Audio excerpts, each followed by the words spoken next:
La France serait-elle une destination attractive pour les investisseurs? En 2012, les investissements directs étrangers, les fameux IDE, ont bondi dans l'Hexagone de plus de 50% par rapport à 2011. Une exception dans un environnement économique mondial dégradé.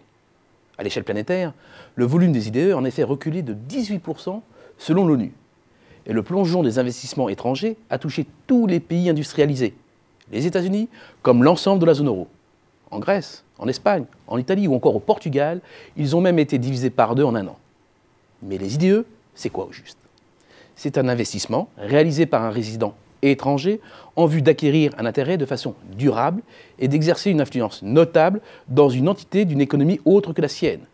Une entité comme une entreprise ou un terrain, par exemple.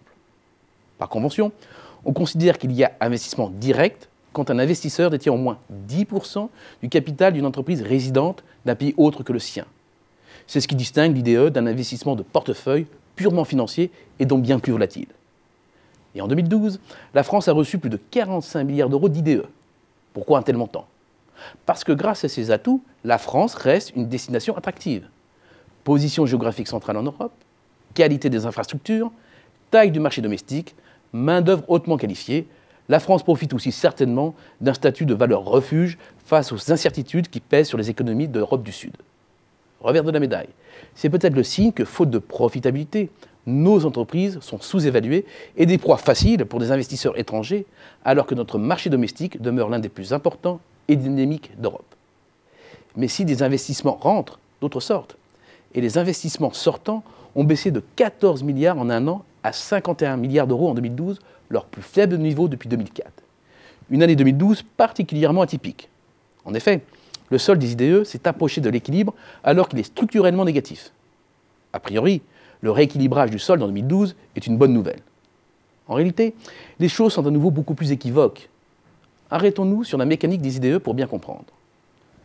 Les flux sortants de France chaque année alimentent le stock des investissements français à l'étranger. Un stock évalué aujourd'hui à près de 1000 milliards d'euros. Ce stock génère des revenus qui reviennent à l'investisseur, en partie rapatriés en France, en partie réinvestis à l'étranger. Ce stock génère aussi une déperdition d'exportation.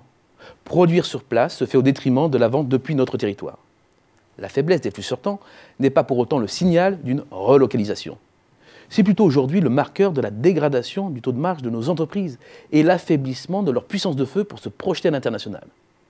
Forte demande et faible profitabilité sont bien les symptômes de notre faible compétitivité. C'est ce qui fait l'équilibre de la balance de nos IDE. Dommage, ce n'est pas notre attractivité, mais bien le résultat en trompe-l'œil de nos faiblesses.